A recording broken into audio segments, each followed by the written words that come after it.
Hey guys, just wanted to make a video today on one of my favorite topics in the world, real estate investing.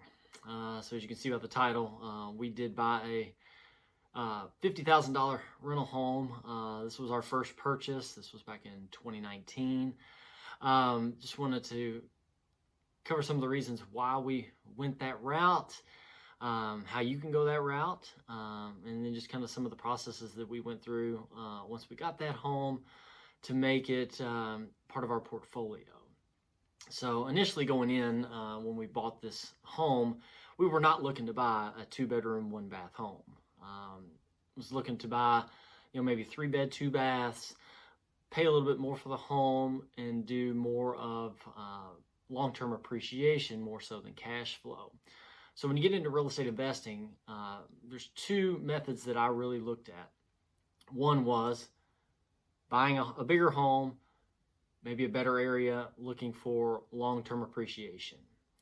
Or on the other side, maybe buying a cheaper home, not in a horrible area, but one that would produce cash flow. So when we decided to get into the real estate investing, we wanted the cash flow. We wanted to be able to cover all of our monthly expenses and live financially free. So being a realtor with nearly 20 years of experience, I felt very comfortable with single-family homes, more so than duplexes or triplexes or fourplexes or even bigger than that. That's my comfort zone. That was my bread and butter. So that's where I felt the most comfortable. That's why we went into the single-family home route. And then also when it's time to get out of the real estate investing. So say you're ready to retire. It's a lot easier in this area to sell a single-family home versus trying to sell a multifamily unit. So we had a tenant in this home for 3 years, maybe a little over, and once they moved out, I went in and painted and ripped out the carpet, put some new flooring in one of the bedrooms, as you'll see in the video. But it's a great little house. It's been great for us. Excited for you to be able to see it, and let's take a quick walk through this home. All right, guys, so we'll walk into this house here. This recording was done earlier this year, so it was never intended for YouTube, but anyways, we'll do the best we can. So walk into the living room. It's got the nice hardwood floors. The whole house is painted the same color. All the rental homes that I have are painted the same color, so it makes it very easy to keep track of what color paint. So you see this here bedroom, a couple of windows, ceiling fan, closet. Then we'll go back through the living room into the kitchen. It's a small kitchen, but it works. You see the kitchen cabinets there. It's got a stainless steel stove and refrigerator. Again, simple. It's got a small vanity, toilet, tub, shower combo, bath vent fan there to keep all the moisture down to a minimum. This room here had carpet in it. Ripped that up and put some newer floors down in there, the waterproof flooring. We've got a closet here. Nothing fancy, but the bedroom's light and bright. Got a couple of windows, ceiling fan. So, that's it. It's just super simple. We'll go back out and take a look at the basement that this one has. Just unfinished. It's been waterproofed, so to keep future problems at bay there from these old basements. It's got a sump pump there. So just very simple, very clean. All the homes that we own are 2-bed, 1-bath. So now that you've seen this home, I just wanted to give some insight into our thought process on buying these homes. Like I said, we never intended to buy a 2-bedroom, 1-bath home. That was never the goal, but it worked out. So then every rental home that we've bought since then have been 2-bedroom, 1-baths. When you buy something and it works, let's replicate it, right? So that's what we did. So we bought another home and another home and another home, all pretty much the same square footage, all about 700 square feet, 2-bed, 1-bath. And the reason was pretty simple. I knew that I could have the house painted for 3 gallons of paint. I knew what size the roof was and what that cost would be. I knew how many boxes of flooring I needed to buy for that home. I knew that the certain vanity would fit, certain fixtures.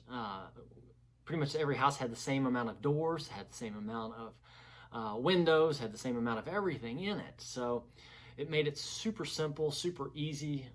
I could just create a spreadsheet with item numbers from, say, a big box store or whatever, to be able to rinse and repeat on each one of these homes.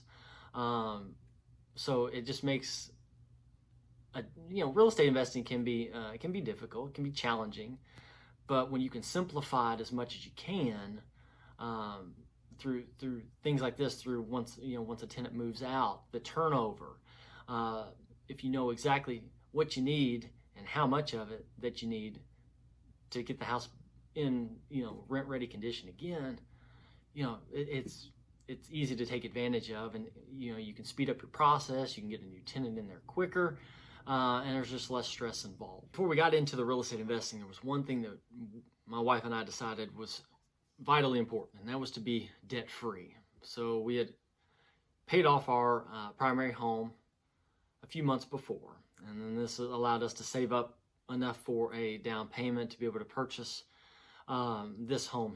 When we bought this home, we had to put down 30%, so that's what we did. The home is actually listed at $59,900, and we threw an offer at $50,000, and it stuck. Sellers took it, and we were able to close on that home. We had the mindset of these homes will probably never be worth more than $50,000 to $60,000, because we were going for more of the cash flow route versus the long-term appreciation route. Well, over the last few years, this home has appreciated incredibly well. In fact, it's doubled what we've paid for just 4 years ago. Now, the cash flow on this home was fantastic. After we put down our 30%, we had a mortgage of $35,000 because we put down 30%. The payment on this home was right around $300, and the goal going in was to be able to rent this home for around $750 to $800. Well, we were fortunate enough to get it rented for $800, and we kept it there. We raised it a little bit, I think, to maybe up to $850 before that tenant left. But now the home's renting for over $1,000 a month for a 2-bedroom, 1-bath home, and it's paid for. So now the cash flow has greatly increased since we were able to pay that home off so quickly. And that was the key for us, just to get these rental properties paid off as fast as possible. We just don't like being in a lot of debt, so that's what we did. We just decided we were going to pay these things off, and it just helps us sleep better at night. When it comes down to it, knowing that we are debt free, we have these homes that are paid for, they're rented, they're producing cash flow. That's all we could really ask for. Thank you for taking time out of your day to watch this video. I really hope you got something out of it. I look forward to producing more content as it pertains to real estate investing and just overall growing your wealth and improving your financial situation. So if you like this video and you got something out of it, please like and subscribe. Also, if you have any questions or things that you would like for me to discuss further, please comment down below. Thanks, and until the next time.